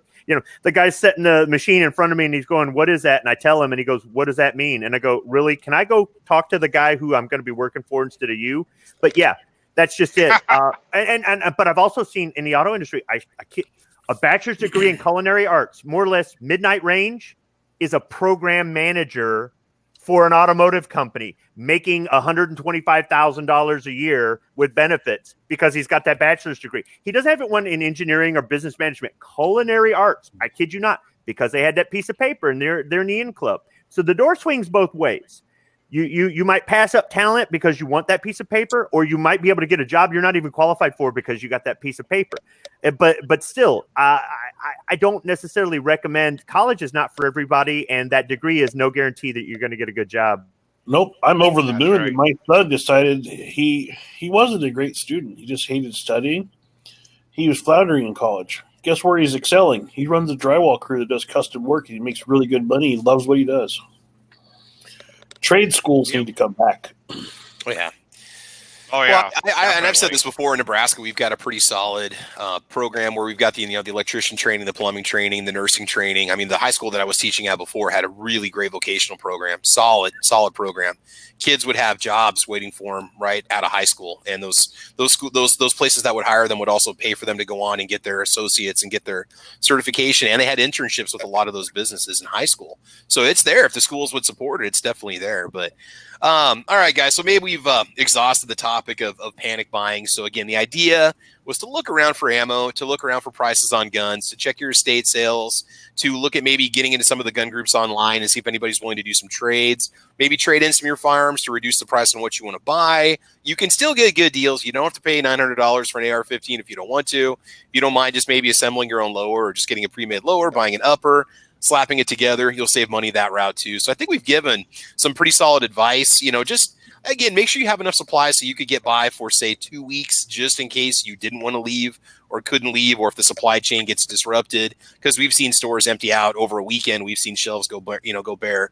Last thing I will say, and this is just something I did when things were pretty bad here in Lincoln and there wasn't a lot of stuff in the big stores, I would just go a couple blocks down the street to Dollar Tree. Because Dollar Tree always had food on the shelves. They had, a lot of the basic toiletries and cleaning supplies and stuff like that. There wasn't a lot of people there, so I could distance. Everybody was all masked up and going crazy. So yeah, I mean, if you just look around, you can be okay. The key is to not panic and to just look around locally at what your resources are before you decide to go out and pay more money for anything that you think you might need. So again, basic supplies for 2 weeks for you and your family at a minimum. If you want to go get those little 30-day supply buckets, there's nothing wrong with that, but really watch the prices you're paying on those things because they're definitely going through the roof right now. So otherwise, all right, guys, we're going to go ahead and call it. Let's let the panel say a few final words and get their plugs in. We'll give a little shout out to all those YouTubers that are watching today. And AWAG, we'll go ahead and start off with you. Anything you want to say before we go? Just keep your eyes peeled for everything that you would need, because being a I guess part of the crew here, I don't want to see any of you guys falling behind in these tough times, but sorry, I'm trying to take off my shoes because you got to get the body armor off first and that night vision gear. Yep. Yep. Nah, but everybody just try to keep a cool head. Don't panic. I've seen way too many people panic over unnecessary things. Yeah. Other than that, just I guess check out my channel. I'm going to be posting a little bit more here and there. I'm going over Night Strikes today to go shoot guns, so you might see me. Channel is called AWAG 1000, right? Yep, and it's a picture of the cat. There's a couple of them there. They're all mine, but one of them I lost the password to. The other one is a secondary, and then the one is my main. The one with the most subscribers is my main. So cool. AWAG's also going to help me take some video today too. So yeah. Also, if anybody comes across a Polymer 80 large frame assembly kit or completion kit, please let me know, because I can't find them anywhere, and I'm trying to build a 10mm Polymer 80. So, do you want to give them your email address, or you just want them to go ahead and PM me and I can pass it on to you? It's whatever. My email is awag1000@gmail.com. It's pretty self-explanatory. No, that's all right. Just so people know if somebody's sitting on one and maybe they want to sell it or they want to trade. So, if you happen to have one and you reload, I got a bunch of brass that I'll be willing to trade. So, I mean, I have other things that I can trade up to. Cool. All right, man. What kind of brass? I called you Night Vision. Night Strike. Go ahead, Night Strike. That's only when I have the goggles on. Yes. Only when I have the goggles on. Only striking at night with the night vision goggles on. Yeah, so. and then I'm the Splinter Cell. So hey, and also Night Strike, people need to support GunTube. That's one of the reasons why I'm able to bring this program to you every Saturday, this podcast to you every Saturday. So it's through guntube.org. Get over there and definitely support it. Do you have any CLP for sale? I still have like 9 bottles left. I've also got the new GunTube patches. So if somebody wants one of those, go over there. That's the only place you can get them now. All right. Sounds good. Sounds good. And and if you need CLP, if you can't find it locally, because a lot of stores are sold out of CLP, definitely get a hold of Night Strike or check out is it store.guntube.org? What's the address for? Yeah, it's store.guntube.org. Okay, go over there because you can get it for how much is it delivered? 14 delivered for a bottle, 4-ounce bottle. Yeah, because that's a tax and shipping is all included in that price. And that's still $6 less per can for the same amount if you were to buy it direct from Safariland. So you guys can save money and buy. I went to Walmart and even Safariland has gone up to like $11 or $12 for a 4-ounce bottle. Good God. Aerosol can at Walmart. So and this liquid stuff definitely. I think it goes a lot longer. I've cleaned so many firearms with a bottle I bought off of you that it's just you don't need that much. It goes far. So do check it out. Do support guntube.org over on Patreon if you get a chance. All right, Squibby, anything you say before we go? Yeah, buy new, buy American. There you go. Go this weekend. Go buy a new car. Go buy a new car. If you can find one, the lots are empty. Not here in Nebraska. They're packed, man. Well, yeah, but I'm not going to say it. Never mind. All right. Let's see. Anything else, Squib, you want to say before we go? I don't know what sort of videos I'm going to put out there. They're probably going to have nothing to do with what happens on Tuesday, Wednesday, or same here. Or I might wait a week or two Thursday, Friday, or January. Well, I might wait a while and then put out some sort of speaking squibbish, say I told you so or something like that. But otherwise, I got some coffee reviews I need to publish, and I'll do a few more firearms videos. I've got a lot of follow-up stuff, but I might wait until follow-up sometime into next year, depending. I don't know. So just kind of playing around with different videos on the channels and just having fun with it. So if anybody sees something and they've got any questions or suggestions, I've got a few suggestions and I haven't filmed them. So I don't know. Just having fun. All right, man. Foos. The Foos is loose. Anything you want to say, Foos? Hey. How's it going? We're doing okay, man. Anything you want to say before we go? But once this panic passes us, buy what you can when you can at good prices, because this is not the first panic. This will not be the last panic. Yeah. Things go in cycles. They'll happen again. If anything, it's guaranteed to happen in 4 years. Every 4 years, this happens. So, yeah, pretty much. This is true. 2012, 2016, 2020. I mean, it is just like you can probably look at the price fluctuations of some of the products we buy and guarantee you'd see that repetition. So, okay, Travis, after the election, depending, maybe we should do a show about what are you going to do in the next 4 years to get ready for the next election, huh? Yeah, that'll be next Sunday's topic right there. 4 years. There you go. Not next Sundays. I think we need to do that after the election, after the winner is declared, because that's going to change answers pretty dramatically. You've got 4 years. Now what? So next Saturday we can have a discussion, because by that point, hopefully we'll have a pretty good idea as to who's going to win or not. Oh, true. I mean, it depends if all the mail-in ballots have been counted, because they're still going to be tallying up the mail-in ballots and everything too. It could take a while, but we can still look and see who the overall winner was declared as, and then maybe what purchases we're going to make this year. What are we going to go get? So depending on what happens or what we're going to sell, because there might be a price spike if Biden wins, where you're going to see people desperate. Oh my God, I got to get an AK. I'll never get one now. Even if we're talking about the tax stamp, you're still going to have people that are like, God, I can't get this, and they're going to be desperate and they're going to pay crazy prices for stuff. I'd say once Thursday morning happens and it looks like it's going to go one direction, you could see stuff just go, maybe not so much from the traditional retailers, but stuff might get cleared out. Stuff might go kind of crazy price wise. So and retailers, if Biden wins, every semi-auto is going to be freaking gone. Yeah. Because people are going to want it, because they're going to be worried that they won't get the supply might be cut off. Increased regulation, get it now while you still can, even if you got to pay a tax stamp. So, crazy times. It's hard to give good advice and stuff like this too. So, yeah.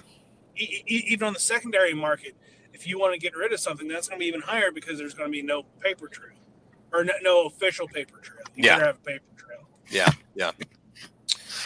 All right, man. Let's move on over to Defense Dad. Anything you want to say before we go? Oh, no, thanks for having me. Everybody be safe out there. Check everybody's channels, and make sure, if you haven't voted, make sure you go vote on Tuesday, because I don't give a damn who you are. If you don't vote, you don't have a right to bitch if you don't like what happens. Yeah, I agree. Unfortunately, whenever I moved up here to Missouri, I got my license too late to register, and because I've already changed my address through the postal service, I can't register down in Arkansas. Well, it's just a, that's just like me moving up here, moving up in the middle of a pandemic. There's stuff I wasn't able to do. There's things that I missed out on, and it's just a pain when you move. There's so much stuff you actually have to do, especially a driver's license registration. Your voting registry. I couldn't do any of that till I had my new license. Yeah. Well, and one good thing is I live in two very, very, very, very red states, Arkansas and Missouri. So I'm not worried about it being purple or blue. So I'm not overly worried about my vote, but that's just because where I lived and where I moved to. Okay. Now that there's other stuff here in Kansas City, I wish I'd be able to vote for, because there's definitely stuff that I'd like changed, but just the movement time. Yeah. Is difficult. Gotcha. All right. Single shot. Anything you would say before we go? Well, I can echo a lot of the statements that were made there earlier. When you do get around and you got the finances to do what you want to do, shop it out. Look around, look all over the places, different places to get your best price. And I guess I'm on about the same side of the fence as everybody else, is this wait and see attitude about how this mess is going to turn out. I'll just be glad when it's over and I don't have to listen to all that. Oh no, it'll go on after. Don't worry about that, buddy. It'll sure. continue. There's going to be controversy about the mail-in ballots. There's going to be controversy about Hunter Biden. There's going to be controversy about. It's never ending. I don't know. You can just choose not to pay attention to it if you want to. Just put the radio on. Go to your XM radio. Go put on great hits of the '80s, and then just go back and relive the good old days. 80s or 90s, whatever, 70s, you do you. Yeah. I hope everybody's enjoyed the ride along there. I figured I'd try that. If it's bothered anybody, please let me know. I'd like to give you guys an eagle eye vision of what it's like to drive one of these trucks we have to put up with every day. And just be safe out here. America moves by truck. Take care. God bless everybody. Absolutely, man. Thanks for being here, dude. A quick announcement for me. Tomorrow, I'll do the November Patreon drawings. That's going to be November 1st. And, Who's? Somebody said something? I thought I heard something. Nope. Foods, your audio's out, buddy. There you go. It's up in the hills of Missouri. Oh. So, Two.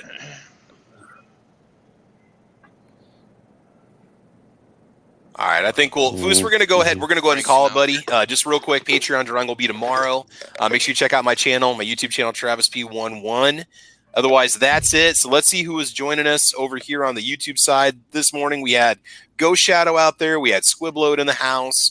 High Point 45 ACP is out there too. G23. Rebel Lucy's joining in. We got a lot of new people joining in this morning. Welcome. Our shows vary every week. You never know how it's going to go or what we're going to talk about, but we try to do good.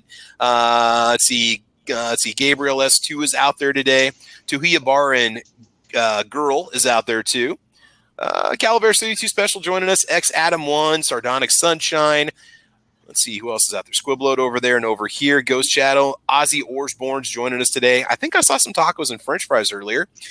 David Ramirez is in the house. DM Foz is out there. SS Pond is out there today. Good morning, Stan. Mel the Nut, Justin Grimm, Stephen Dawkins, Firefighter 09100, Donkey Puncher. By the way, Firefighter claims that he's going to try to beat us in line, if I'm not mistaken, to get the first firearm from Nightvagen Rifle Works once that's up and running. Agorizer's out there. Gunworks. Nightvagen Gunworks. There you go. You got to put the Z on there so it looks more Austrian. That way you can charge more. So, right. That's pretty typical. So yeah. Snake Doctor 78, Fear No Evil in the house. Scott P79. A lot of people out there today.